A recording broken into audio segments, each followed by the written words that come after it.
My name is Sofia Andrade. I'm 33 years old, and I need to tell you about the year I spent knowing my mother had cancer and letting her believe she didn't. Not because I wanted to protect her from the truth, because I was afraid of what she would do with it. I need to explain what it means to be the family interpreter before I explain anything else, because people who have not lived this role tend to underestimate its weight. My mother, Marta, came to the United States from Brazil when I was 4 years old.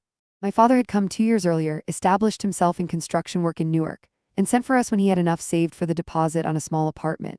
My mother spoke no English when she arrived. My father spoke functional English, enough to work, enough to negotiate basic transactions, but not enough for anything requiring nuance or precision.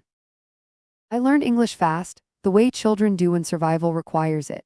By the time I was 7, I was translating at parent-teacher conferences. By 9, I was on the phone with the electric company disputing bills. By 12, I was accompanying my parents to medical appointments, sitting in the chair beside them, and translating the doctor's words into Portuguese and my parents' responses back into English, carrying the full weight of both conversations simultaneously. This is called language brokering, and it is common enough in immigrant families that researchers have studied it extensively, though the research had not yet reached my parents' kitchen in Newark. What I knew at 12 was not a term. I knew the feeling of holding 2 languages in my mind at once, and the responsibility of being the only bridge between my parents and a world that operated in a language they couldn't access. My father's English improved over the years. By the time I was in high school, he could manage most situations on his own. My mother's never did. She was not unintelligent. She was sharp and perceptive and funny in Portuguese, a woman who understood people and situations with an accuracy that frequently startled me. But she had settled into a life in which English was not necessary. The neighborhood was largely Portuguese-speaking. The church was Portuguese. The friends were Portuguese. She had constructed a world in which she could function fully without the language of the country she lived in, and she had decided, somewhere in her 40s, that she was too old and too set in her ways to change that. This meant that I remained her interpreter into her 60s. Medical appointments specifically, always medical appointments. My mother had a complicated relationship with medical information. She was not a hypochondriac. She did not catastrophize or invent symptoms, but she was, in the particular way of a woman who had grown up in a household where illness was not discussed openly, extremely resistant to bad news. When my father was diagnosed with type 2 diabetes in his late 50s, my mother had spent 2 weeks refusing to discuss it, during which she continued to cook the same foods she always had, and described his dietary restrictions. When my aunt had a health scare that turned out to be minor, my mother had nonetheless spent 3 months treating her as if she were dying, with a suffocating attention that my aunt had described as almost worse than the scare itself. I knew my mother's reactions to medical information the way you know the weather patterns of a place you have lived your whole life. I could predict them. I could map them. And I had spent 20 years of medical appointments managing them, softening information when it needed softening, emphasizing the positive when there was any positive to emphasize, timing difficult disclosures to moments when she was most capable of receiving them. What I had not done in 20 years was withhold something significant. Until I was 31, my mother's gastroenterologist, a woman named Dr. Patricia Ward, who had been her physician for 6 years and who spoke no Portuguese, called me before my mother's appointment to discuss the biopsy results. She explained what the pathology had found. She used the word malignant. She told me the tumor was early stage, that the treatment options were good, that the prognosis with appropriate intervention was genuinely encouraging. She asked me to help her communicate this to my mother clearly and sensitively at the. I sat in Dr. Ward's office 2 days later beside my mother, who was wearing her good coat because she always wore her good coat to appointments, as if presenting herself well might influence the outcome. Dr. Ward explained the findings. She spoke carefully and clearly, pausing after each significant point to give me time to translate. I translated most of it accurately. The word I did not translate accurately was malignant. What I said to my mother in Portuguese was that the biopsy had found a growth that the doctors wanted to remove, that it was the kind of thing that needed attention sooner rather than later, that there was a procedure they were recommending. I did not say cancer. My mother asked if it was serious. I said the doctors took it seriously and that was why they wanted to act quickly. My mother nodded. She asked if she would need to stay in the hospital. I translated that question accurately and translated Dr. Ward's answer accurately. The mechanics of the medical plan I rendered precisely. Only the essential nature of what we were dealing with, the word that changes everything, the word that reorganizes how a person understands their own life, I translated as something smaller. I drove my mother home from that appointment. She was quieter than usual in the car. Not upset, not frightened, just processing in the particular inward way she had when something required her attention. She asked me once more on the highway whether the doctors were worried. I told her they were being thorough, which was what doctors did. She accepted that. I want to try to explain what I was thinking because I think the explanation matters even though it doesn't excuse anything. My mother was 63 years old. She lived alone since my father's death. She had a heart condition that was managed but real. She had, in the years since my father died, developed a brittleness that I had watched form slowly. A person who had relied entirely on one other person for 40 years and was now learning, late and reluctantly, to rely on herself. The independence was fragile. The equilibrium was hard-won. She had arrived after 4 years of grief at something that functioned like stability. I thought the word cancer would shatter that stability. I thought she would stop eating, would refuse treatment, would enter a spiral of fear and fatalism that would make the treatment harder and the outcome worse. I had seen her react to lesser medical news in ways that had required weeks of management. I had watched her treat my aunt's minor health scare as a death sentence. I had 22 years of data about how my mother processed fear, and every data point said, this will go badly. And so I made a decision. Not to lie. Just to delay, just to give her time to adjust to the idea of surgery and treatment before I added the word that would turn adjustment into catastrophe. I would tell her later, I told myself, when she was closer to the procedure, when the treatment was more concrete and less frightening in the abstract. I would find the right moment. The right moment did not arrive. The weeks accumulated. My mother went to pre-surgical appointments at which I translated accurately everything except the word she had not yet been given. Dr. Ward, who trusted me completely and who had no way of knowing that my translations were incomplete, spoke to my mother through me and believed reasonably that my mother understood her diagnosis. My mother understood that she needed surgery. She understood the procedure and the recovery and the follow-up appointments. She did. 3 months passed, then 4, then 6. I told myself each month that I would tell her next month, that the timing wasn't right, that she was managing well and adding the word now would only disrupt what was working. I had constructed a story in which my silence was protective and temporary and would eventually be corrected, and I had been living inside that story long enough that I had stopped fully examining its seams. What broke it was a conversation in the waiting room before her post-surgical follow-up, 7 months after the initial diagnosis. My mother was sitting beside me in the waiting room, wearing her good coat again, and she said something that stopped me completely. She said, Sophia, I want to ask Dr. Ward something today. I want to ask her if what I had was cancer. I turned to look at her. She was looking at her hands, folded in her lap, and her voice was steady in the way of someone who has been holding a question for a long time and has finally decided to ask it. I asked her why she was asking that. She said, because I have been reading. She said her neighbor's daughter had translated some articles for her online about stomach tumors and surgery, and she had read enough to understand that the kind of surgery she'd had was usually cancer. She said she had known for a few months. She had been waiting for me to tell her.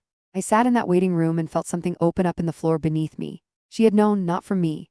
From her own reading, her own quiet research, her own intelligence applied to the information available to her. She had figured out what I had hidden, and she had sat with that knowledge alone for months, waiting for her daughter to find the courage to say the word. I told her yes.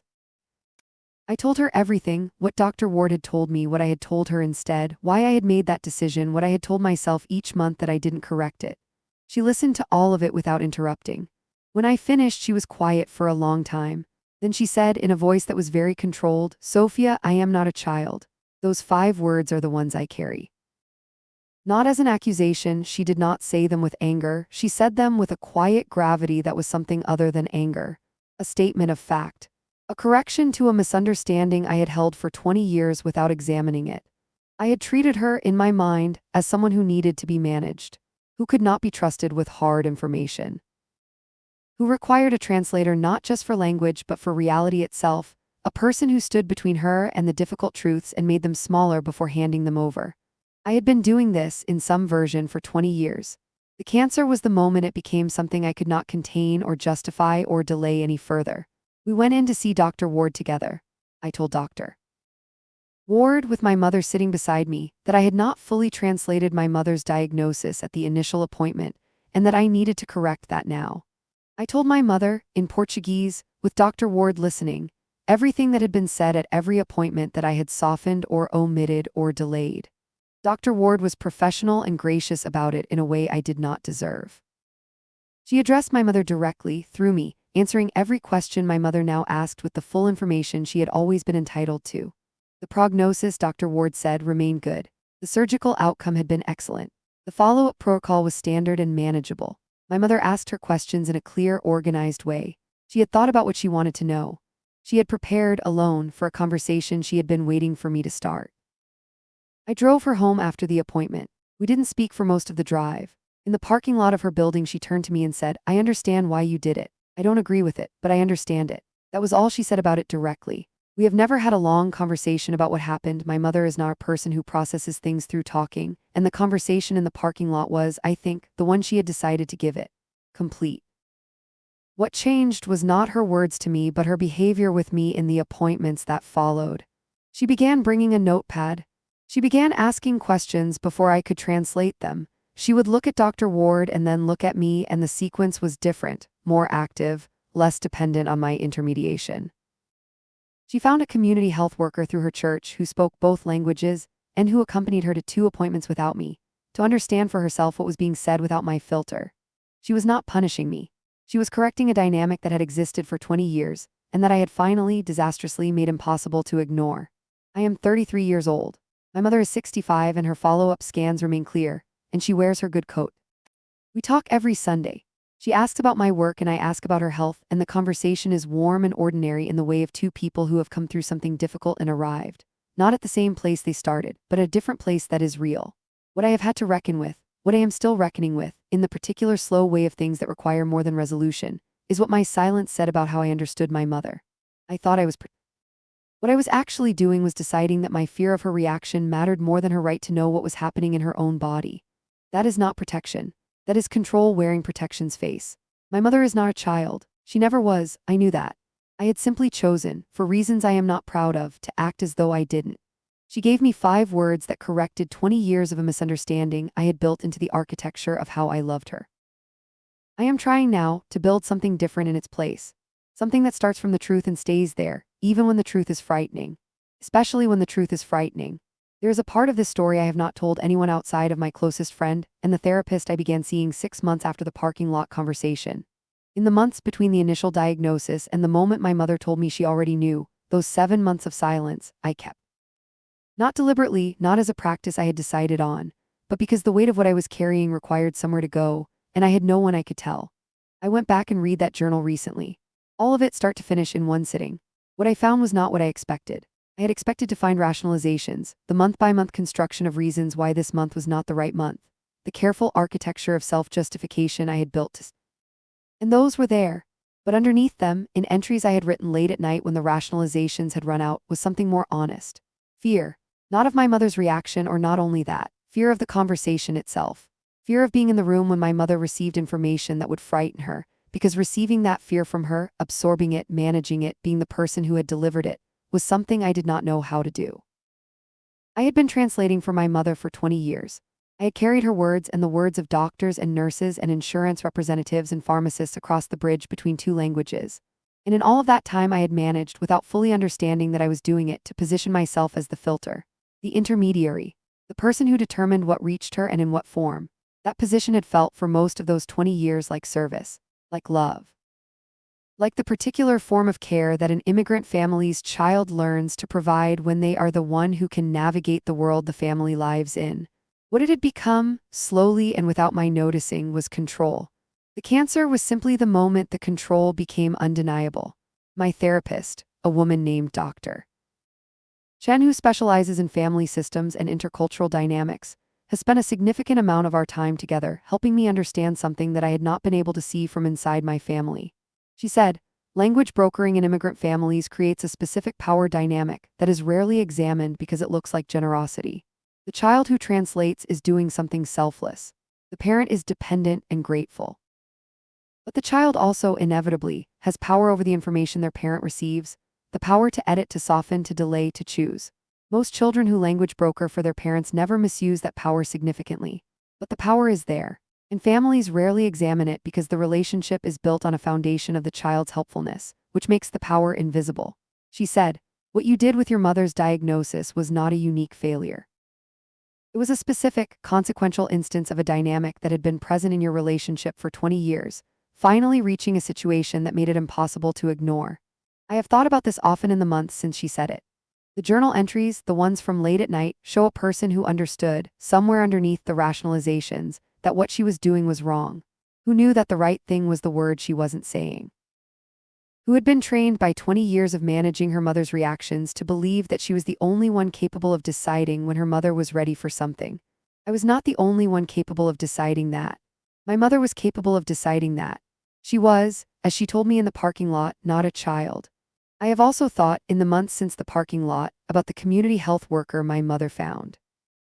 The woman from her church who speaks both languages and who went to 2 appointments with her without me. I know her name, Alina, and I know from what my mother has mentioned that she is warm and thorough and that my mother trusts her. I have not met Alina. I have not tried to.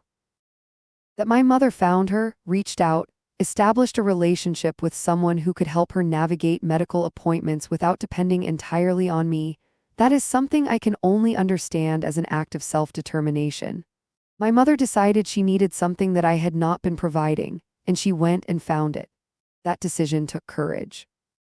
To admit the need to seek the help to build something outside the structure of a relationship that had always, in this domain, flowed through me. I am proud of her for it in a way I did not expect to feel. I am also humbled by it in a way that sits with me differently than shame. Shame would be easier. Shame is about what I did wrong and how terrible I am for having done it. What I feel instead is something that requires more of me, a genuine reckoning with the structure I had built, with the ways my love for my mother had become entangled with my need to manage her, with the 20 years of appointments in which I had positioned myself as the indispensable interpreter of her own medical reality. That reckoning does not end with a conclusion. It continues. I am 33 years old and I am still learning what it looks like to help someone without controlling them, to love someone without deciding what they can handle, to be a bridge between 2 languages without becoming the gatekeeper of what crosses it. My mother has her next follow-up in 3 months. She asked me last Sunday if I would come with her. I said yes. She said, "Good, I want you there, but I will ask my own questions this time." I told her, "You always could have," she said. "But now I know you know it too." That is, I think, the most honest account of where we are. Not repaired, not reset, not back to something that preceded the silence. At something new, a relationship between 2 adults who are seeing each other more clearly than they have before, through the particular transparency that comes when a deception, however well-intentioned, finally reaches its end. My mother is not a child. I am not just a translator. We are 2 people who love each other and who are, finally, in the same conversation. That is enough to build from. It is, in fact, everything.